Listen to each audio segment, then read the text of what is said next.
ყაველაშვილის, ყობახიდისა და პაპუაშვილის ხელფასები დღეიდან 1400 ლარით გაიზარდა და 16000 ლარი გახდა. გაიზარდა პენსიაც, თუმცა 20 და 45 ლარით.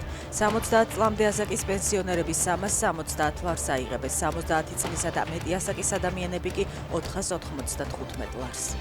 64 იანვარს საქართველოში ტემპერატურის მკვეთრი დაცემაა მოსალოდნელი. შიდა ქართლში -17 გრადუსამდე ყინვას ვარაუდობენ.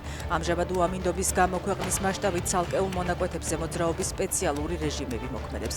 მოქალაქეები კი, რომლებიც მესტიაში ზვავის ჩამოწოლის გამო ღამე გვირაბში ჩარჩნენ, უსაფრთხოდ გამოიყენეს, თუმცა დეპარტამენტის ინფორმაციით ადგილზე გზის გაწმენდითი სამუშაოები გრძელდება. ახალი წლის ღამეს ბათუმში საცხოვრებელ ბინაში ფოიერვერკი გაზის გამათბობელს მოხვდა, რამაც ხანძარი გამოიწვია. ადგილობრივი გამოცემა აჭარა თაიმსის ცნობით, შემთხვევის შედეგად არავინ დაშავებულა.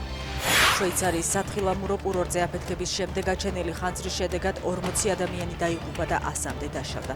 აფეთქება ერთ-ერთ ბარში საახალწლო წვეულებაზე მოხდა.